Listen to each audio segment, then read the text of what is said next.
Hello everyone, and welcome to the Daily War Brief program. Today, the situation between the United States and Iran is like a tangled mess that's spinning the whole world around as the information coming from both sides keeps constantly flipping. Donald Trump declared that Iran would hand over uranium to him, but Iran denied it. Just 24 hours ago, Iran announced it would reopen the Strait of Hormuz.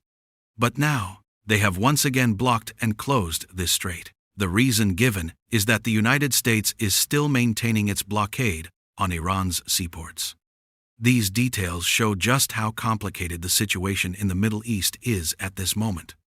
According to Donald Trump's threat, if no agreement is reached, the United States will resume bombing. No one knows where this will lead. On April 20, the two sides will meet again in Pakistan for a second round of negotiations. However, no one dares to predict the outcome of the upcoming talks. The most reliable piece of information up to now that you can temporarily trust is that the United States has extended for Russia another month to continue selling oil to the global market.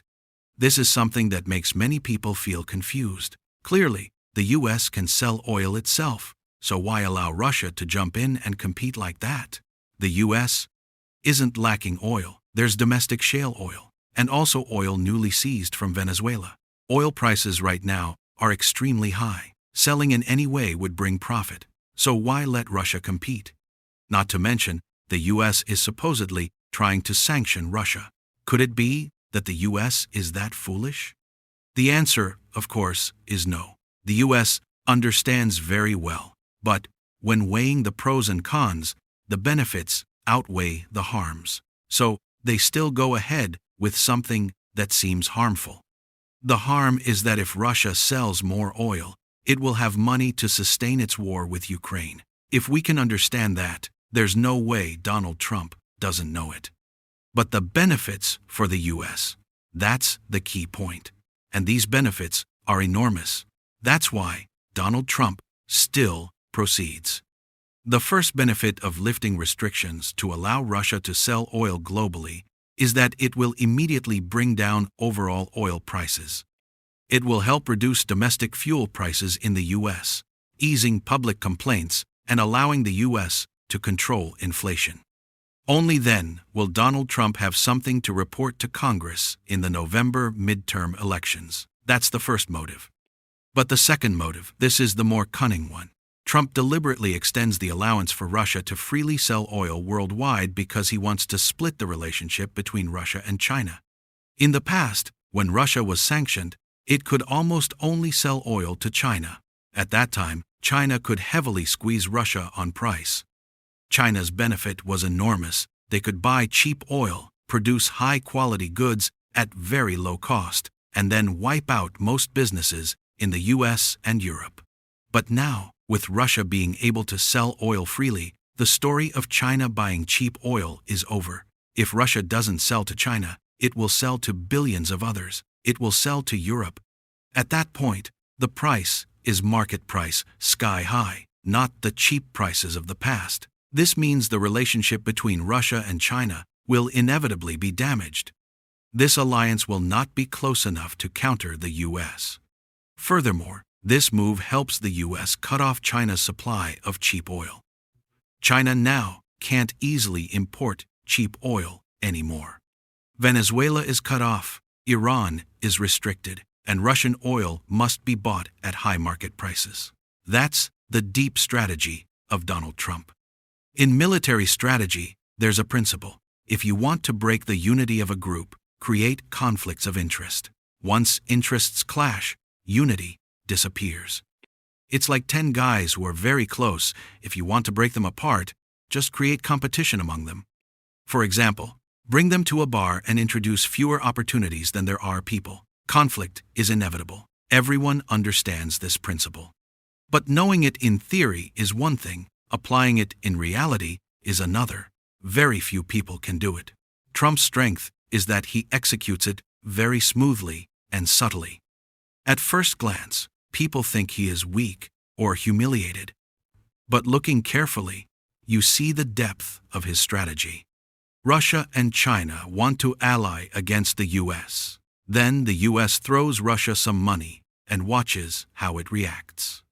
If Russia keeps all the profit and doesn't share any benefit with China, internal conflict is guaranteed, and, in reality, that's exactly what is happening. Russia has been struggling for years fighting Ukraine and facing sanctions. Now suddenly it can sell oil at high market prices. Nothing could be better. It gets both high volume and high price. Why would Russia share with China? China hasn't really helped Russia in extracting, refining, or transporting oil, so why should it get a share? Russia will naturally prioritize whoever pays the highest price. That alone is enough to cause internal disputes. This is the real main motive of the US, extremely deep and calculated. Some professor online once said, Americans are only good at poker bluffing and intimidating others. He claimed the US has no real strength, while China excels at Go and Russia at chess, carefully calculating every move. It sounds convincing, and many people applaud it. But thinking carefully, it's just flattery, it's not accurate. The US is good at every strategic game. If China invented Go, then why is the US the one surrounding China on multiple fronts? For years, China has been encircled by US allies: Japan, South Korea, Taiwan, the Philippines. Chinese ships can barely move without encountering US allies. If we talk about Go, the US is actually extremely strong. As for chess or similar strategic games, the US has demonstrated its ability as well, for example, effectively checkmating Venezuela. Very few countries in history have achieved such moves. And in poker, the US is undeniably dominant. It excels in media and psychological influence. People may not fully understand its weapons or technology, but they still believe American products are superior. A recent example is space missions broadcasting live from space makes the whole world amazed, regardless of whether people fully understand the reality behind it. The US is a master of psychological warfare, making others believe it is powerful. This shows just how deeply strategic it is. People often say, as cunning as China, but the US operates at an even higher level. So the idea that the US is only good at poker, while Russia and China dominate other strategic domains, is simply wrong. What the US is doing with Russia now follows that same pattern. It allows Russia to sell oil appearing weak, but actually aims to divide Russia and China. Once that connection is broken, the advantage clearly belongs to the US.